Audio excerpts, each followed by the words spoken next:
సర్వత్ర గోవిందనామ సంకీర్తనం గోవింద గోవింద.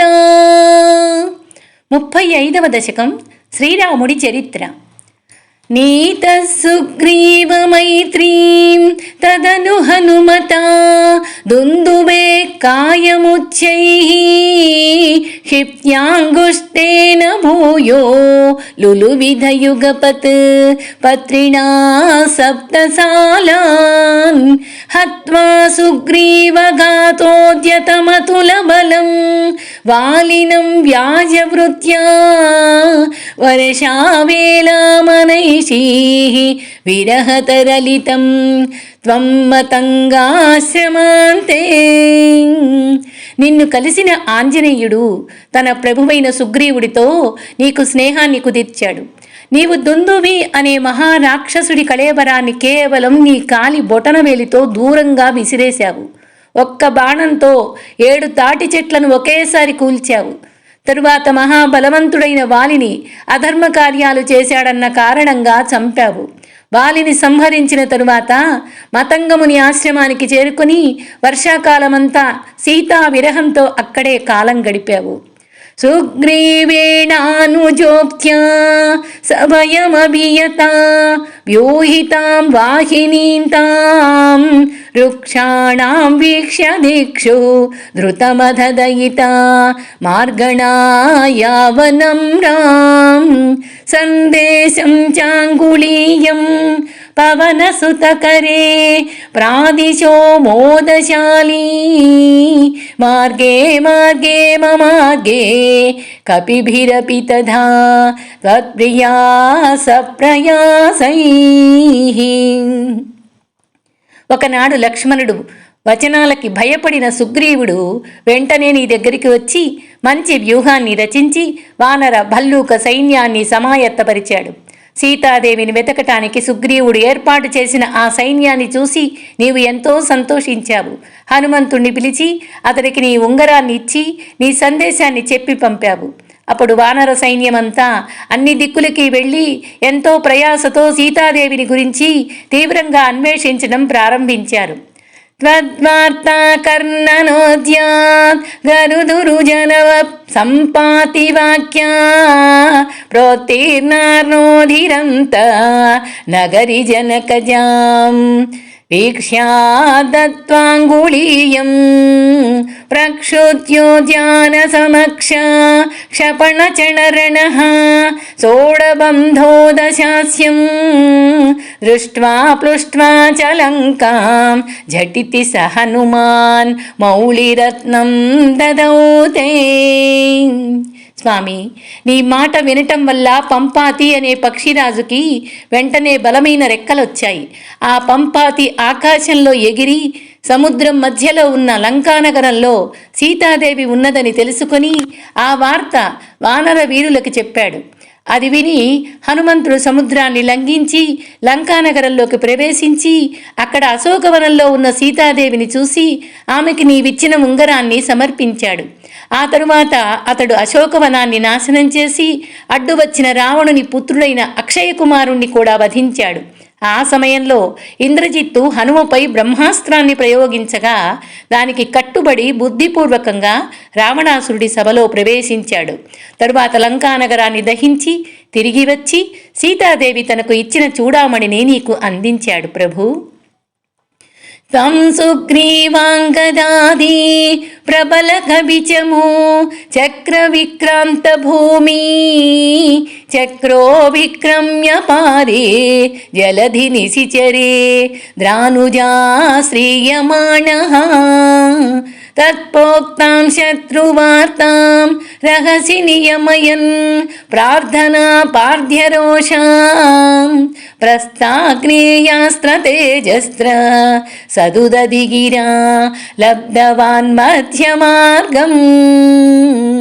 సీతాదేవి లంకలో ఉన్నదని తెలుసుకున్న నీవు సుగ్రీవుడు, అంగదుడు వంటి మహావానర సైన్యాన్ని వెంటబెట్టుకుని సముద్ర తీరానికి చేరావు. ఆ తీరంలో రావణుడి సోదరుడైన విభీషణుడు నిన్ను ఆశ్రయించాడు. అతడి ద్వారా శత్రువైన రావణుడి లంకా రాజ్య రహస్యాలను విని లంక చేరడానికి దారి ఇవ్వమని సముద్రుణ్ణి కోరావు. అతడు నీ విన్నపాన్ని వినకపోయేసరికి మహాకోపంతో సముద్రుడి మీద ఆగ్నేయాస్త్రాన్ని ప్రయోగించావు. దానితో భయపడిన సముద్రుడు సముద్రాన్ని దాటే ఉపాయాన్ని నీకు చెప్పాడు.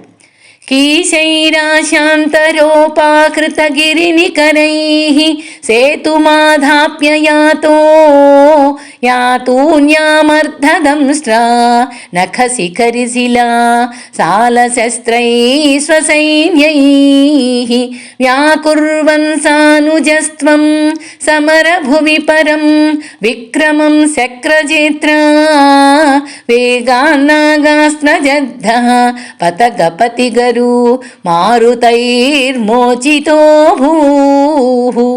సముద్రుడు చెప్పిన ఉపాయాన్ని అనుసరించి వానర సైన్యమంతా అన్ని దిక్కులకి వెళ్ళి కొండరాలని గుట్టల్ని తీసుకువచ్చి వారధిని నిర్మించారు. ఆ వారధి మీద నడిచి లంకానగరంలో ప్రవేశించిన వానర సైన్యం తమ కోరలు, గోళ్ళు, రాళ్ల, చెట్లు అనేటటువంటి ఆయుధాలని ప్రయోగించి అసుర సైన్యాలను చికాకుపరిచారు.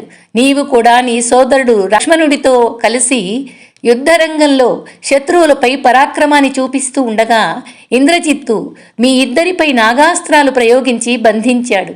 అప్పుడు గరుత్మంతుడు తన రెక్కల గాలితో ఈ బంధాలు తొలగించాడు. సౌమిత్రిస్త్వత్న శక్తి ప్రహృతి గలదసురా జాత జానీత శైలా ఘ్రాణాత్ ప్రాణానుపేతో వ్యకృణుతక్ శృతి శ్లాఘినం మేఘనాదం మాయాక్షోభేషు వైభీషణ వచన కృతం స్తంభన కుంభకర్ణం సంప్రాప్తం కంపితోర్వీతలమఖిచచము వక్షిణం వ్యక్షిణోస్త్వం. యుద్ధరంగంలో ఇంద్రజిత్తు ప్రయోగించిన శక్తి ఆయుధం తగిలి లక్ష్మణుడు మూర్ఛపోయాడు.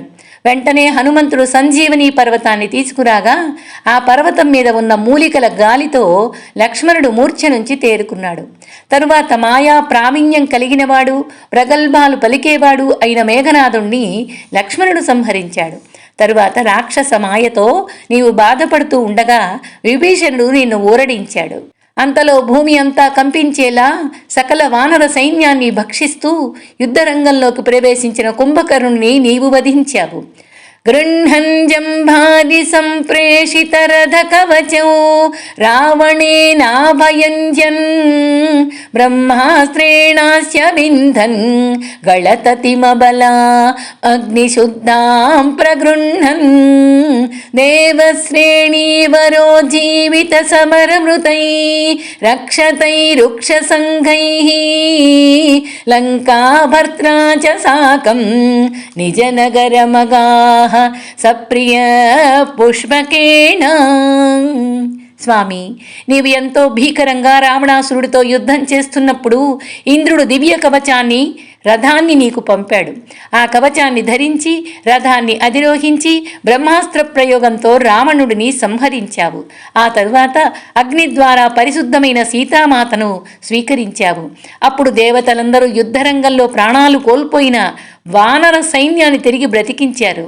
సకల వానర సేనతో కలిసి విభీషణుడు వెంటరాగా నీవు సీతాదేవితో కలిసి పుష్పక విమానంలో అయోధ్య నగరానికి విచ్చేశావు. ప్రీతో దివ్యాభిషేకైః రయుత సమధికాన్ వత్సరాన్ పర్యరంసీః మైథిల్యాం పాపవాచా శివ శివ కిలతాం గర్భిణీమభ్యహాసీః శత్రుఘ్నేనార్దయిత్వా లవణ నిశిచరం ప్రార్థయ శూద్రపాశం తావద్వాల్మీకి గేహే వసతి తిరుపా సూత సీతాసుతో తే. అయోధ్య చేరిన నీవు దివ్యంగా పట్టాభిషేకాన్ని చేసుకొని 10,000 సంవత్సరాలకు పైగా రాజ్యాన్ని పాలిస్తూ ఎంతో సుఖంగా కాలం గడిపావు. ఒకనాడు నీ నగర పౌరులలో ఒక పౌరుడు నీ భార్య గురించి చెడ్డమాట పలికాడని నిండు చూలాలైన సీతాదేవిని అడవికి పంపావు. ఆ సమయంలో వాల్మీకి ఆశ్రమానికి చేరిన సీతాదేవి అక్కడే 2 కవలను కన్నది. वाल्मीकेस्त्वत्सुतोद्गापितमधुरकृते राज्ञया यज्ञवाटे सीतान्त्वय्याप्नुकामे क्षितिमभिशदसौ त्वं च कालादितो भूः हेतोः सौमित्रिघाती स्वयमधसरयो मग्ननिःशेषभृत्यैः साकं नाकं प्रयातो निजपदमगमो దేవవైకుంఠమాద్యం. స్వామి, నీవు ఆనాడు అశ్వమేధ యాగం చేస్తున్నప్పుడు వాల్మీకి మహర్షి ఆజ్ఞతో నీ కుమారులైన కుశలవులు నీ దివ్య గాథని మధురంగా గానం చేశారు. వాల్మీకి మహర్షి సీతాదేవి పవిత్రతను గురించి చెప్పగా నీవు ఆమెను తిరిగి స్వీకరించడానికి సంసిద్ధుడవయ్యావు. ఆ సమయంలో సీతాదేవి తన తల్లి భూదేవి గర్భంలోకి ప్రవేశించి వెళ్ళిపోయింది. అప్పుడు కాలపురుషుడు వచ్చి నీ అవతార పరిసమాప్తి కాలం ఆసన్నమైంది ప్రార్థించగా ముందు లక్ష్మణుణ్ణి మృతి చెందేలా చేసి తరువాత నీవు నీ పరివారంతో కలిసి సరయూ నదిలో మునిగి నీ నిజమాసమైన వైకుంఠధామానికి చేరుకున్నావు తండ్రి. సోయం మర్త్యావతారా తవ ఖలు నియతం మర్త్య శిక్షార్థమేవం విశ్లేషార్తిర్నిహా స్యజనమపి భవేత్ కామధర్మాతి సత్యాం నోచేత్యాత్మానుభూతేః క్వను తవ మనసో విక్రియా చక్రపాణే సత్వం సత్వైకమూర్తే పవనపురపతే వ్యాధునో వ్యాధితాపాన్. ప్రభు, ఈ విధంగా నీవు కేవలం అసురుల్ని సంహరించడం కోసమే కాకుండా మానవాళికి ఆదర్శవంతమైన జీవనాన్ని బోధించడం కోసం మానవుడిగా అవతరించావు. కామాది విశేష అనురాగం కలిగి ఉంటే అది వియోగ బాధకు దారితీస్తుందని, ధర్మం విషయంలో ఎంతో ఆసక్తి ఉంటే నిరపరాధులైన తన స్వంత మనుషుల్ని కూడా త్యజించవలసి వస్తుందని ఒక దృష్టాంతంగా అవతారాన్ని ధరించి మానవాళికి చూపించావు. అలా కాకుంటే ఓ చక్రపాణి, ఓ సత్వమూర్తి, ఆత్మ చైతన్యంలో సర్వకాల సర్వావస్థలలో నివసించే నీకు మనోవికారాలు ఎలా వస్తాయి స్వామి? అలా ఎలాంటి వికారాలు లేని ఓ గురువాయూపురనాథ, నా వ్యాధుల బాధల్ని తగ్గించి తొలగించు తండ్రి. జానకీ జీవన స్మరణం గోవిందా గోవిందా.